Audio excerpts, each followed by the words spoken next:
একজন জেলে মাছ ধরতে একটি জলাশয়ে জাল ফেলে। মাছের বদলে উঠে আসে একটি কালো রঙের ব্যাগ।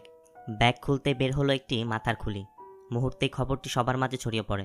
পুলিশ এসে ইনভেস্টিগেট শুরু করলে জানতে পারে এটি একটি নারীর মাথার খুলি। অপরদিকে একটি ভাড়া বাড়িতে একটি ফ্রিজকে কেন্দ্র করে রহস্য জটলা বাঁধতে শুরু করে। কে সেই নারী যার মাথার খুলি পাওয়া গেল? কি হয়েছিল তার সাথে? আর ওই ফ্রিজটিকে ঘিরেই কী রহস্য রয়েছে জানতে পুরো এক্সপ্লেনেশনটি দেখুন। হ্যালো ফ্রেন্ডস, দিস ইজ প্লাবন অ্যান্ড ওয়েলকাম টু প্লাবন ওয়ার্ল্ড। আজ আমি একটি Malayalam suspense thriller movie cold কেসের এক্সপ্লেইন করব। মুভির শুরুতেই আমরা একটি মেয়েকে দেখতে পাই যার নাম মেধা। মেধা একটি নিউজ চ্যানেলে প্যারানর্মাল অ্যাক্টিভিটি নিয়ে কাজ করে। মেধা তার মেয়েকে নিয়ে থাকার জন্য একটি ভাড়া বাড়ি খুঁজছিল। মেধাকে একজন বাড়ির মালিক কল করে এবং মেধা তার বাড়ি দেখতে বের হয়ে যায়। মেধা ও তার স্বামীর ডিভোর্স হয়ে গেছে। মেধাকে তার শাশুড়ি কল করে এবং তাকে অনুরোধ করে মেধা যেন তার মেয়েকে তার কাছে রেখে আসে। যেহেতু মেধা জব করে আর সে আরেকটি বিয়ে করলে মেয়েটির সমস্যা হতে পারে। মেধা অবশ্য তাকে জানিয়ে দেয় তার মেয়ে তার নিজের কাছেই থাকবে, আর এই বিষয়ে কথা বলতে সে যেন তাকে কল না করে। এদিকে একজন জেলে একটি জলাশয়ে মাছ ধরতে জাল ফেলে।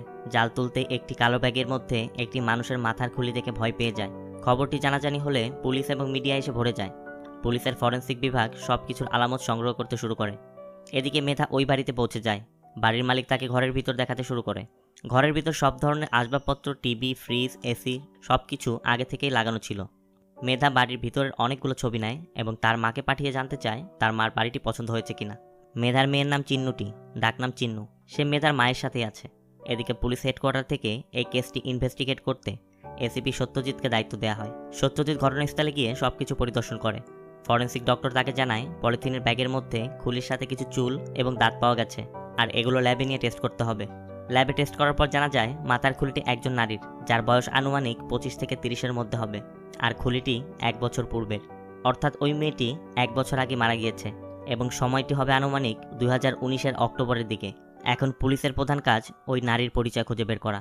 সত্যজিৎ তার টিমকে নিয়ে শহরের যত মিসিং কমপ্লেন রয়েছে তার একটি তালিকা করতে নির্দেশ দেয়। সে ধারণা করে যদি এটা মার্ডার হয় তাহলে কিলার তার বডি পার্টসগুলো ভিন্ন ভিন্ন জায়গায় নিয়ে ফেলতে পারে, তাই আশেপাশে যদি কোনো কিছু পাওয়া যায় তাও যেন নজর রাখে। এদিকে মেধা তার মায়ের বাড়িতে গিয়ে চিন্নুকে সেখান থেকে নিয়ে আসে। তারা তাদের নতুন বাসায় এসে নিজেদের মতো করে সাজিয়ে গুছিয়ে নেয়। মেধা তার ডিভোর্সের ব্যাপারে তার বান্ধবী হারিতার কাছে যায়। হারিতা একজন লয়ার, আর মেধার ডিভোর্সের ব্যাপারে যত আইনগত হেল্প রয়েছে সেগুলো সেই করছে। চিনুকে তার বাবা এবং দাদি তাদের কাছে রাখতে চায়, কিন্তু মেধা তাকে তার কাছেই রাখবে। এটা নিয়ে অবশ্য আইনগত যুদ্ধ চলছে। হারিতা চিনুর কাছে তার ডলটি চাইলে মেধা বলে এটিকে সে কাউকেই দিবে না, কারণ এটি আমার ছোট বোন তাকে দিয়েছিল। এই ডলটি সে সবসময় তার সাথে রাখে। এখানে আমরা জানতে পারি মেধার বোন সাইকোলজির স্টুডেন্ট ছিল। কোনো এক অজানা কারণে সে গলায় ফাঁস নিয়ে মারা যায়। এদিকে সত্যজিৎ তার টিম মেম্বারদেরকে নিয়ে শহরের মিসিং কমপ্লেন থেকে 37 জন মেয়ের সন্ধান পায়, যাদের বয়স 25 থেকে 30 বছরের মধ্যে হবে, এবং তাদের সমস্ত ডিটেলস একসাথে করতে নির্দেশ দিয়ে দেয় এবং তাদের ছবির সাথে মাথার খুলিটির ম্যাচ করে কিনা সেটি দেখতে বলে। মেধা চিনুকে দেখাশোনা করতে একজন মেইড রাখে। তারা ভালোই দিন কাটাচ্ছিল। হঠাৎ একদিন পানির বেসিনে কিছু চুল দেখে ঘাবড়ে যায় মেধা, এমনকি ঘরের মধ্যে কিছু একটার উপস্থিতি অনুভব করছিল। অবশ্য মেধা একটি কুকুর দেখতে পায় এবং ভয় পেয়ে যায়, এবং কিছুক্ষণ পর কুকুরটিকে সে তাড়িয়ে দেয়। ফরেন্সিক ডিপার্টমেন্টে মাথার খুলিটির সাথে সমস্ত মিসিং ওই 37 জনের ছবিতে কোনো সাদৃশ্য না পেয়ে ওই স্কালটি দিয়ে একটি আর্টিফিশিয়াল 3D মডেল তৈরি করার পরিকল্পনা করে। একদিন বৃষ্টির রাতে মেধা চিনুকে নিয়ে ঘুমোচ্ছিল। হঠাৎ ঘুম ভাঙলে দেখতে পায় তাদের পুরো ঘর পানিতে ভরে গেছে। কাজের মেয়েটি মেধাকে জানায় তার মনে হচ্ছে এই ঘরে খারাপ কিছু রয়েছে। মেধা তার কথা উড়িয়ে দেয় এবং তাকে ঘর পরিষ্কার করতে বলে। সত্যজিৎ তার টিম নিয়ে কেসের ব্যাপারে আলোচনা করছিল। তার টিম মেম্বাররা এসে জানায় সমস্ত মিসিং কমপ্লেন ভালো করে চেক করা হয়েছে, কিন্তু কোনো ক্লু খুঁজে পাওয়া যাচ্ছে না। সত্যজিৎ তখন বলে হতে পারে এই নারী আমাদের শহরের বাইরের। অন্য সদস্যরা তখন সম্মতি দেয়, কারণ অনেক লোকই তখন দূরের শহর থেকে তাদের শহরে কাজ করতে আসছিল। এখানে সত্যজিতের সাথে দেখা করতে একজন ব্যক্তি আসে। ইনি সত্যজিতের মামা। আপনজন বলতে তার এই মামাই রয়েছে। সে সবসময় মদ্যপ থাকে এবং আধ্যাত্মিক জগতের লোক সে, তাই যখন টাকার প্রয়োজন পড়ে সে সত্যজিতের কাছে চলে আসে আর তার থেকে টাকা নিয়ে বিভিন্ন জায়গায় ঘুরে বেড়ায়। নেশা করা আর বিভিন্ন শহরের তীর্থস্থান ঘোরাই তার মূল কাজ। সত্যজিৎ ধারণা করে ভিকটিম এমন কেউ হতে পারে যার কোনো আপনজন নেই, হতে পারে সে এতিম, যে কারণে তার কোনো মিসিং কমপ্লেনও কেউ করেনি। চিনু তার পুতুলটিকে নিয়ে ফ্রিজের সাথে টানিয়ে রাখে, কারণ তার ধারণা ফ্রিজের সাথে তার পুতুলটি রাখলে ফ্রিজের ঠান্ডায় সে শান্তি পাবে। চিনু পুতুলটি রেখে যাওয়ার পর দেখা যায় ফ্রিজের গায়ে ট্যাটুগুলো আপনা আপনি ঘুরছে। এদিকে পুলিশ একটি ক্লু খুঁজে পায় মাথার খুলির পরিচয় বের করার। খুলিটিতে একটি মাত্র দাঁত ছিল, বাকিগুলো সব পড়ে গিয়েছিল। মূলত পানিতে অনেকদিন থাকলে সবগুলো দাঁত পড়ে যাওয়ার কথা, কিন্তু একটি দাঁত পড়েনি, কারণ এই দাঁতটি কৃত্রিমভাবে প্রতিস্থাপন করা হয়েছিল। তাই এই দাঁতের খোঁজ করলে হয়তো মালিকের পরিচয় পাওয়া যেতে পারে। মেধা চিনুকে নিয়ে খেলা করছিল, তখন হঠাৎ মেধা চিনুর উপর রেগে যায় এবং ওই মাথার খুলির ব্যাপারে খবর প্রকাশিত হচ্ছিল তখন একটি নিউজ চ্যানেলে। চিনু কিছু বরফ এনে মেধার মাথায় দেয়, কারণ তার ধারণা মাথায় বরফ দিলে মাথা ঠান্ডা হয়। এরপর সত্যজিৎ একজন ডেন্টিস্টের সাথে দেখা করে এবং ওই স্কালের রিপোর্ট নিয়ে যায়। তখন ডেন্টিস্ট তাকে বলে, এই মেয়েকে খুঁজতে হলে তোমাকে ওই সকল ডেন্টিস্টদের কাছে যেতে হবে যারা তাদের দাঁতের চিকিৎসার জন্য ওই সকল ম্যাটেরিয়াল ইউজ করে যা কিনা এই দাঁতটিতে ব্যবহার করা হয়েছিল। তাহলে তোমার খুঁজে পেতে সুবিধা হবে। তুমি খুঁজে খুঁজে ওই ডেন্টিস্টদেরকে বের করো যারা এই সকল ম্যাটেরিয়াল দিয়ে দাঁতের কাজ করে। এদিকে ঘরের মধ্যে বিভিন্ন ঘটনা ঘটতে থাকে, যা দেখে চিন্তিত হয়ে পড়ে মেধা। পুলিশ ডেন্টিস্টের কথা মতো শহরে ওই সকল হসপিটাল এবং ল্যাবে গিয়ে ওই প্যাটার্নের সকল পেশেন্টের ডিটেলস কালেক্ট করতে থাকে। এরপর সত্যজিৎ ওই সকল পেশেন্টদের কল করে কথা বলতে বলে, কারণ এর মধ্যে এমন কেউ থাকতে পারে যে মারা গিয়েছে আর সে কল ধরবে না, তখন ভিকটিমকে আমরা যে পেয়ে যাব। এদিকে মেধা বাসার সকল রহস্যজনক ঘটনাগুলো অফিসে তার কলিগের সাথে শেয়ার করে। তার কলিগ একটি তান্ত্রিক মহিলার কথা বলে যে কিনা আত্মাদের সাথে কথা বলতে পারে। তার নাম জারা জাকাই। তারা দুজন জারা জাকাইয়ের বাড়িতে গিয়ে তাকে সবকিছু খুলে বলে। জারা জাকাই সবকিছু শুনে মেধাকে চলে যেতে বলে এবং এটা বলে দেয় যে রাতে সে তার বাড়িতে যাবে। রাতের বেলা যারা তার স্বামীকে নিয়ে মেধার বাড়িতে আসে এবং তারা আত্মার খোঁজ করার জন্য প্রস্তুতি নিতে থাকে। অপরদিকে সত্যজিৎকে ফোন করে জানানো হয় ডেন্টাল হসপিটালের লিস্ট মোতাবেক একটি নাম্বারে কল যাচ্ছে না, আর সেই মেয়ের ডিটেলসটি তাকে মেইল করা হয়েছে। সত্যজিৎ ডকুমেন্টসটি তার প্রিন্টারে প্রিন্ট করে। অন্যদিকে যারা কিছু তন্ত্রমন্ত্র করে একটি আত্মার সাথে কথা বলতে বলতে একটি পাত্রের মধ্যে নাম লিখতে শুরু করে। সত্যজিতের প্রিন্ট হয়ে গেলে আমরা ইভা মারিয়া নামক একটি নাম দেখতে পাই, যার বয়স ছিল 29 বছর। এদিকে যারা একটি নাম লিখেছে ইভা মারিয়া, তার মানে এখানেও ইভা মারিয়ার আত্মা রয়েছে। ঠিক তখনই ফ্রিজের মধ্যে কিছু একটা নড়তে থাকে এবং দরজা খুলে কিছু একটা বের হয়ে আসে। রাতে মেধা স্বপ্ন দেখে চিনু ফ্রিজের ভিতর গিয়ে বসে আছে। তাকে বের করতেই তার মুখের ভিতর থেকে চুলের মতো কিছু বের হয়। তখন একটি হাত মেধার পিঠে হাত রাখে। মেধা বিব্রত হয়ে যায় এবং ফ্রিজে থাকা সবকিছু খুলে ফ্রিজটিকে একটি কালো কাপড় দিয়ে ঢেকে দেয় এবং পুতুলটিকে বাইরে ফেলে দেয়। মেধা এরপর বাড়ির মালিককে ফোন করে এবং তাকে বলে যে একটি নতুন ফ্রিজ সে নিতে চায়, তাই সেই জন্য ওই পুরাতন ফ্রিজটি নিয়ে যায়। এদিকে সত্যজিৎ ফরেন্সিক এক্সপার্টদের নিয়ে ওই মাথার খুলিটির একটি ডিজিটাল ফেস তৈরি করে এবং সেটি ইভা মারিয়ার ফেসের সাথে মিলে যায়। তখন স্পষ্ট হওয়া যায় এই মাথার খুলিটি ইভা মারিয়ারই। সত্যজিৎ ইভা মারিয়ার অ্যাড্রেসে যায়, যেখানে গিয়ে সে জানতে পারে ইভা ফিলিপের প্রথম স্ত্রীর সন্তান। যখন ইভার বয়স 1 বছর ছিল তখন ইভার মা মারা যায়। ইভাকে দেখাশোনা করতে ইভার বাবা ফিলিপ লেসি নামক একজন মহিলাকে কাজে রাখে। পরে অবশ্য তাকে বিয়ে করে এবং সেই ঘরে 2টো বাচ্চাও আছে। লিসি ইভাকে দেখতে পারতো না, তাই ইভা হোস্টেলে পড়াশোনা করত। ফিলিপ মারা যাওয়ার আগে সকল সম্পত্তি ইভার নামে দিয়ে গিয়েছিল। বছরখানেক আগে ইভা এখানে এসে সব বিক্রি করে চলে যায়, এরপর আর আসেনি। সত্যজিৎ একজন লোকাল সোর্সের মাধ্যমে জানতে পারে লিসি তার 2 সন্তানকে নিয়ে পাশেই থাকে। এরপর ওই ব্যক্তি তাদের লিসির বাড়িতে নিয়ে যায় এবং যেতে যেতে বলে যে ইভা যে সম্পদ বিক্রি করেছে তার মূল্য 4 থেকে 5 কোটি টাকা হবে। লিসির বাড়িতে গিয়ে দেখা যায় একজন ব্যক্তি মাংস কাটছে। লিসি জানায় তার মেয়ে এবং মেয়ের জামাই আসবে দুপুরে খাবার খেতে এবং তাদের জন্যই এই আয়োজন করা হচ্ছে। সত্যজিৎ তার কাছে ইভার ব্যাপারে জানতে চাইলে সে কিছু জানাতে অস্বীকার জানায়। তখন থানায় নিয়ে জেরা করার কথা বলতেই তাদেরকে ঘরের মধ্যে নিয়ে যায়। লেসি তাদের বলে ইভার বাবা বেঁচে থাকতে শুনেছিলাম সে কোনো এক নর্থ ইন্ডিয়ানকে ভালোবেসে রেজিস্টার ম্যারেজ করেছিল। তার বাবা মারা যাওয়ার পর শেষকৃত্যের সময় একাই এসেছিল, আর তার কিছুদিন পর সমস্ত সম্পত্তি বিক্রি করে সে এখান থেকে চলে গিয়েছে। তারপর থেকে তার সাথে আমাদের আর কোনো যোগাযোগ নেই। এখানে জানা যায় ইভা তিরুভানান্তপুরম নামক একটি জায়গার সাব রেজিস্ট্রি অফিসে রেজিস্টার ম্যারেজ করেছিল, তাই ওই অফিসে খুঁজলেই ইভার হাজব্যান্ডের সম্পর্কে জানা যাবে। সত্যজিৎটা বের হওয়ার সময় লেসির মেয়ে এবং মেয়ের জামাই সেখানে পৌঁছায়। এদিকে ওই লেকের পাশে যারা জাকাইয়ের সাথে দেখা করে, যারা তাকে বলে পৃথিবীতে থেকে যাওয়া প্রতিটা আত্মা কোনো উদ্দেশ্য নিয়ে থাকে। ইভা মারিয়াও তেমনি হয়তো তার মৃত্যুর রহস্য উন্মোচন করতে তোমার হেল্প চাচ্ছে। তুমি যদি এটা থেকে দূরে থাকতে চাও তাও ইভা তোমার পিছু ছাড়বে না, একমাত্র তুমি তাকে হেল্প করতে পারবে। যারা তাকে বলে তোমাকে সে নিজেই পথ দেখিয়ে দিবে। এরপর মেধা ফ্রিজটিকে রেখে দেওয়ার সিদ্ধান্ত নেয় এবং পুতুলটিকে তুলে এনে ফ্রিজের সাথে রেখে দেয়। মেধা বাড়ির মালিককে ফোন করে ফ্রিজটির ব্যাপারে জানতে চায় বাড়িওয়ালা কোথা থেকে সেটি পেয়েছে। বাড়িওয়ালা জানায় সে পুরাতন অবস্থায় এটিকে কিনেছিল একটি দোকান থেকে। মেধা সেই দোকানে গিয়ে ফ্রিজটির ব্যাপারে জানতে চাইলে তারা কোনো তথ্য দিতে পারে না, কারণ তারাও বিভিন্ন জায়গা থেকে পুরাতন ফ্রিজ কিনে বিক্রি করে থাকে, তাই সব ফ্রিজের ডিটেলস তাদের মনে নেই। এদিকে সত্যজিতের হাতে ইভা মারিয়ার ফোন কলের রেকর্ড আসে, যেখানে দেখা যায় এপ্রিল 2020 পর্যন্ত তার ফোন অ্যাক্টিভ ছিল আর তার লাস্ট লোকেশন ছিল বেনারস। কিন্তু ডক্টর জানিয়েছিল ইভার মৃত্যু অক্টোবর অথবা নভেম্বরের 2019-এ হয়েছিল। সিয়াদ নামক একজন পুলিশ সত্যজিৎকে বলে এমনও তো হতে পারে কেউ ইভাকে মেরে তার ফোন বাস বা ট্রাকে ফেলে দিয়েছিল দৃশ্যম মুভির মতো। সত্যজিৎ সিয়াদকে বলে এটা হবার কোনো সুযোগ নেই, কারণ 7 মাস কোনো ফোন চার্জ থাকবে না। ইভা মারা যাওয়ার পর থেকে 7 মাস পর তার ফোন ডিসকানেক্টেড হয়েছিল এমনও হতে পারে যে ইভাকে যে মেরেছে সে নিজেই ফোনটি ব্যবহার করেছে যাতে কেউ জানতে না পারে ইভা মারা গেছে বা কেউ ইভার খোঁজ না করে। সত্যজিৎ ইভা মারিয়ার নাম্বার তার ফোনে সেভ করা মাত্রই হোয়াটসঅ্যাপে একটি প্রোফাইল পিকচার দেখতে পায়, যেটি বানারসে তোলা ছিল আর বায়োতে লেখা ছিল new beginning are often disgust. এদিকে মেধাও ফেসবুকে ইভা মারিয়ার নামের প্রোফাইলগুলো দেখতে থাকে। হঠাৎ ওই ছবিটিতে সামনে পড়ে যেটা আমরা সত্যজিতের ফোনে দেখেছিলাম। প্রোফাইলে বেশি কিছু ইনফরমেশন ছিল না। মেধা দেখতে পায় অ্যাডভোকেট হারিতা ইভা মারিয়ার মিউচুয়াল ফ্রেন্ড। তখন মেধা হারিতাকে ফোন করে ইভা মারিয়ার ব্যাপারে জানতে চায়। হারিতা তাকে জানায় হয়তো তার কোনো ক্লায়েন্ট হবে, তাই সে চেক করে আগামীকাল জানাবে। এদিকে সাব রেজিস্ট্রার অফিস থেকে ইভার বিয়ের রেকর্ড পাওয়া যায়, যেখানে তার হাজব্যান্ডের পরিচয় পাওয়া যায়। হারিতা মেধাকে কল করে জানায় ইভা মারিয়া তার পুরাতন ক্লায়েন্ট। 2019-এ তার ডিভোর্স হয়েছিল। এমনকি হারিতা এটাও জানায় তার স্বামী ছিল দর্শন দেব, যে কিনা মেধার অফিসেই চাকরি করে।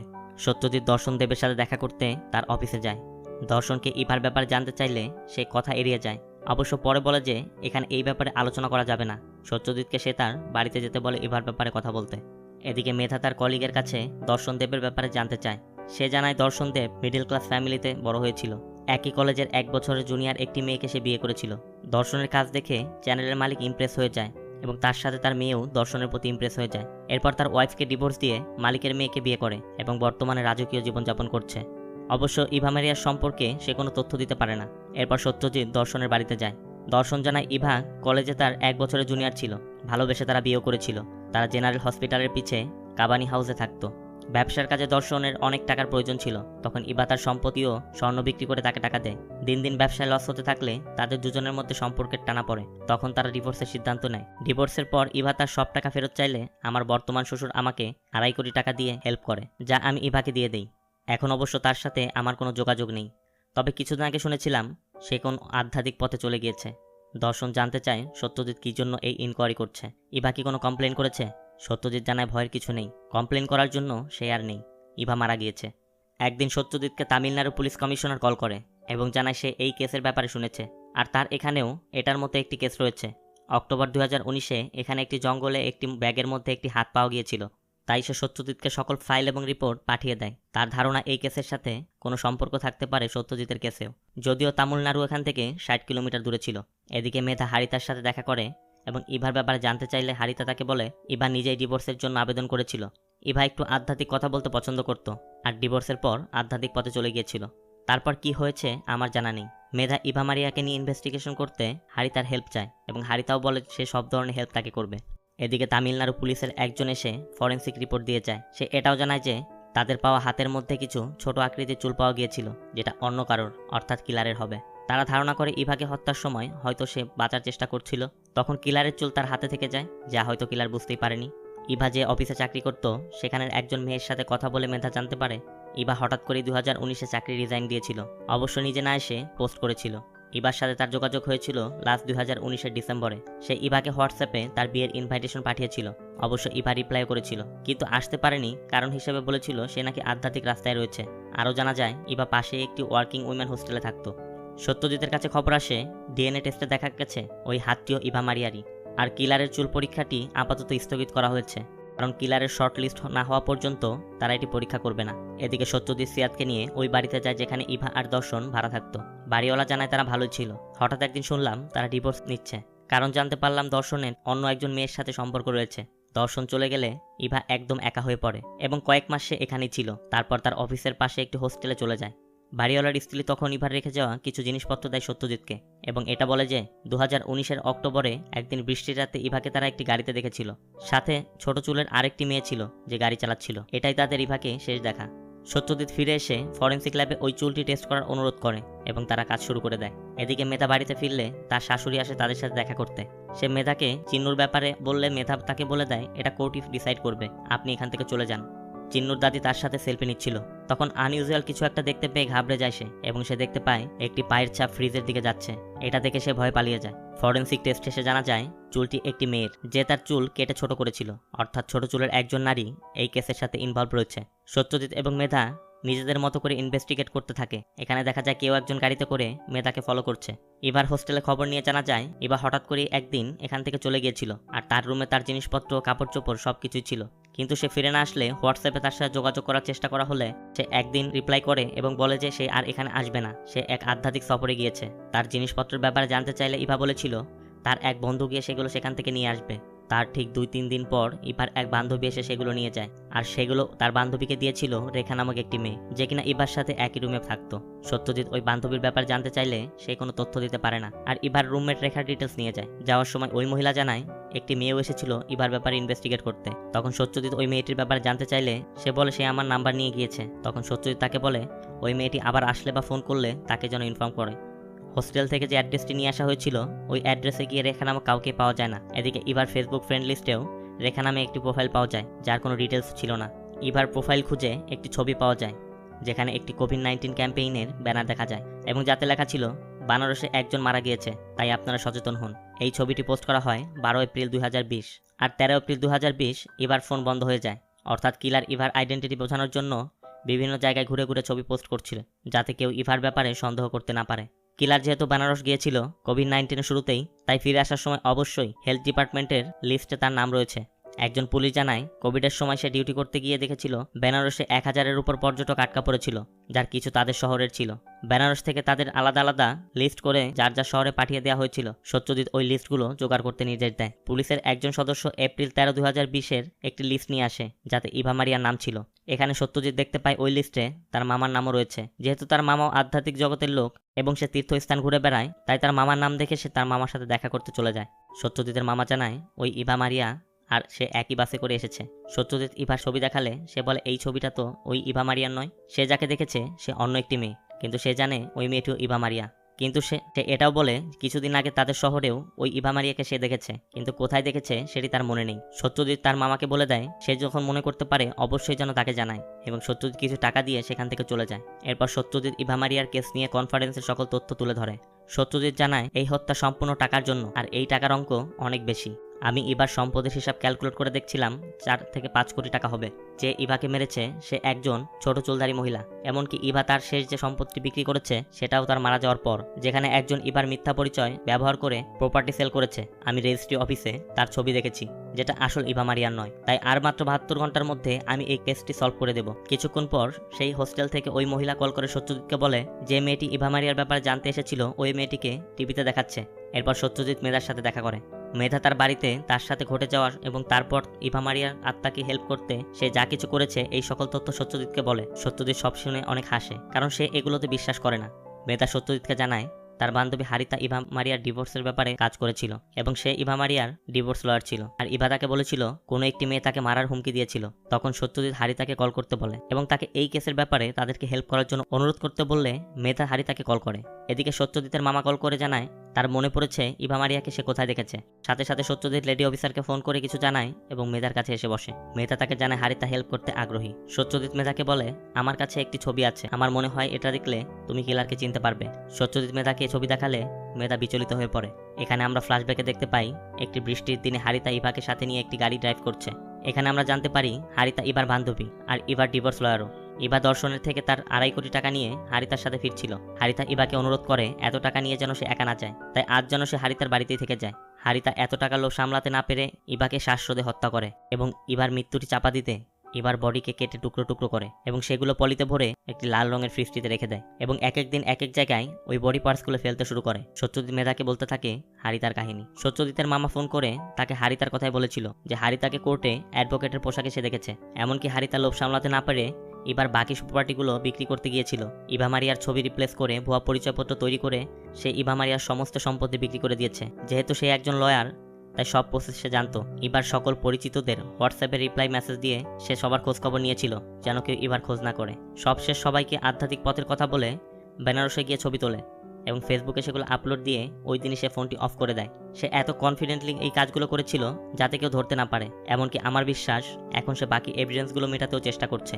এদিকে হারিতা লুকিয়ে মেধার বাড়িতে যায় এভিডেন্সগুলো মেটাতে। হঠাৎ সেখানে বিদ্যুৎ চলে যায়। ফোনের ফ্ল্যাশ লাইট অন করলেই হারিতা সেই লাল ফ্রিজটি দেখে ঝাঁপড়ে যায়। ফ্রিজটি খুলছিল আর আটকাচ্ছিল। ফ্রিজের নিচ দিয়ে রক্ত গড়িয়ে পড়ছিল। ফ্রিজ খুলতেই হারিতা সেই প্যাকেটগুলো দেখতে পায়। ইভাকে মারার পর সে ফ্রিজটি যেভাবে রেখেছিল ফ্রিজটি সেভাবেই দেখতে পায়। এরপর একটি বিকট শব্দ হয় সেখানে।